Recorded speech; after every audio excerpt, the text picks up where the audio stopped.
дар вилояти Суғд рӯзи модар таҷлил гардид. Субҳи имрӯз санаи 4 март дар қасри маданияти Арбоб рӯзи модарро таҷлил намуданд. Дар чорабинии вилоятӣ тамоми занони фаъоли вилояти Суғд аз 18 шаҳру ноҳияҳо ба қасри Арбоб даъват шуданд. баробари ворид шудани онҳо ба ҳар зан гули садбарг аз ҷониби ҷавонон тақдим карда шуд.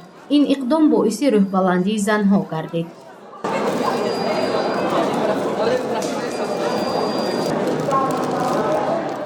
раиси вилояти Суғд Раҷабой Аҳмадзода зимни сухани табрикотӣ изҳор намуд, ки қадру манзилати зан ва мақоми вай дар ҷамъият то рафт баланд мегардад, зеро таваҷҷӯҳи ҳукумат ва мақомот ба модар ва бонуи тоҷик бештар гардидааст. тамоми модарону бонувони иззатманди вилоятро ва ифтихори ҷашни фархунда рӯзи модар аз номи президенти ҷумҳурии Тоҷикистон ҷаноби оли муҳтарам Эмомалӣ Рахон ва мақомоти иҷроии ҳокимияти давлатии вилояти Суғд самимона табрику муборакбод гуфта бароятон тандурустию хушбахтӣ иқболи накӯр толеи баланд ва рӯзгори ободу осударо орзу менамоям. раиси вилояти Суғд Раҷабой Аҳмадзода таъкид кард, ки саҳми занон дар пешрафти ҷомеа хеле муҳим ва назаррас мебошад, зеро шумораи занони соҳибкор дар вилояти Суғд рӯ ба афзоиш ниҳодааст. вай мегӯяд, имрӯз занҳо барои бунёди боғчаву мактаб ва ҳатто корхонаҳои бузург иқтидор доранд. аз ин рӯ барои пешрафтани соҳаҳои хоҷагии халқи шаҳру навоҳии вилоят саҳми арзандаи худро мегузоранд.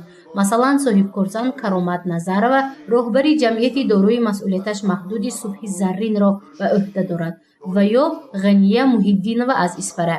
ин соҳибкорзан барои кӯдакони кӯлканди шаҳри Исфара боғча бунёд кардааст, ки ин боиси ифтихор аст.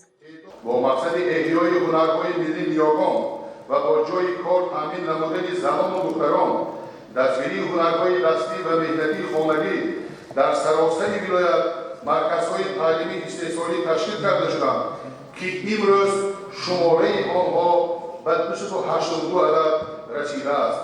инчунин дар марказҳои таълимии истеҳсолии атласу адрасбофӣ зиёда аз 104 дастгоҳи атласу адрасбофӣ насб гардида бештар аз 24232 нафар ҳунарманд бо шуғл фаро гирифта шуданд, ки он дар амалишавии ҳадафи чоруми миллӣ саноати кунонии босурати кишвар мусоидат хоҳад намуд.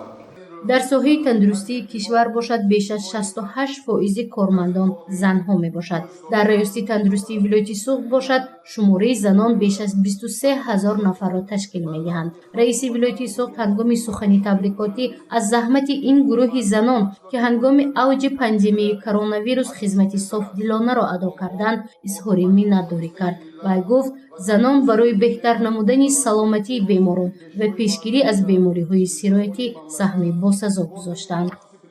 дар ин соҳаи нигаҳдории тандурустии вилоят бошад 23270 нафар занон фаъолият мебаранд. аз 620 нафар роҳбарони муассисаҳои тиб 175 нафарашон занҳо буда ин қариб зиёда аз 30%-ро аз ҳисоби шахсони роҳбар ташкил медиҳад. дар соли 2020 16 нафар занон соҳиби унвони аълоҷии тандурустии ҷумҳурии Тоҷикистон ва 1 нафар бо медали хизмати шоиста сарфароз гардонида шуданд. ман бо истифода аз фурсат ба ҳамаи кормандони соҳиби тандурустӣ, бонувони иззатманд ва ҳамшираҳои шафқати вилоят, ки дар шабу рӯзҳои авҷи бемории сироятии коронавирус ба савганди касбии худ содиқ монда ҷони ҳазорон нафар ҳамватанонамонро аз марг наҷот доданд, сипосу миннатдории самимӣ баён менамоям. дар толори идона, ки ба муносибати 8 март рӯзи бонувон чорабинии тантанавӣ ташкил шуда буд, аз тамоми манотиқи вилояти Суғд меҳмонон, занони фаъол ва ҳамчунин бонувони хизматнишондодаи кишвар фаъолона иштирок намуданд. Женщина сама по себе уже цветок этой жизни. Это самое лучшее, что создал Бог, женщину. Понимаете? И где бы она ни была, она имеет свою особенность, свою красоту, свою какую-то удивительную внутреннюю сущность. И тем не менее, любой мужчина, он будет воспринимать женщину как женщину. Женщина прежде всего мать. Это, наверное, главная особенность женщины. И поэтому мы сегодня здесь в Сугде отмечаем Идимодар.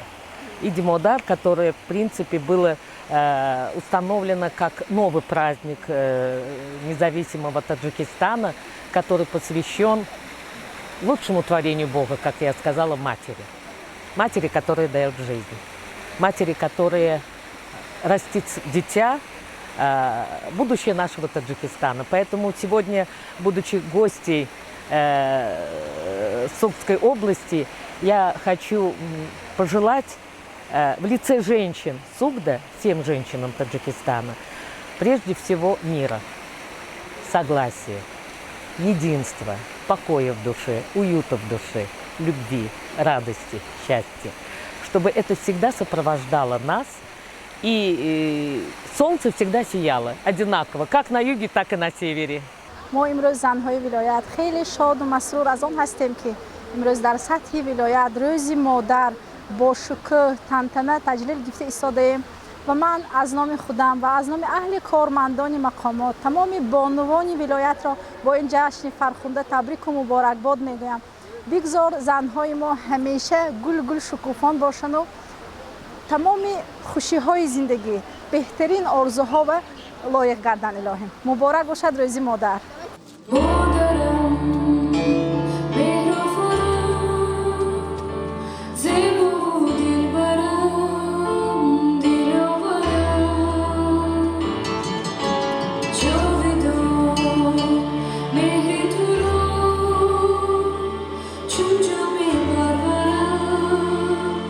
бахши дигари чорабинии тантанавии рӯзи модар фарҳангӣ буд.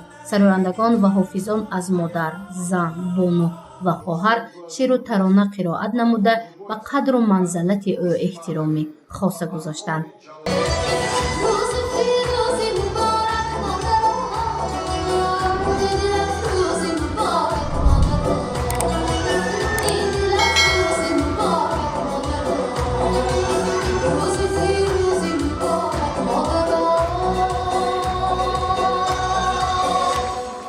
гузориши мафнӯшкур ва наимҷон айюбов барои барномаи иттилооти хабар.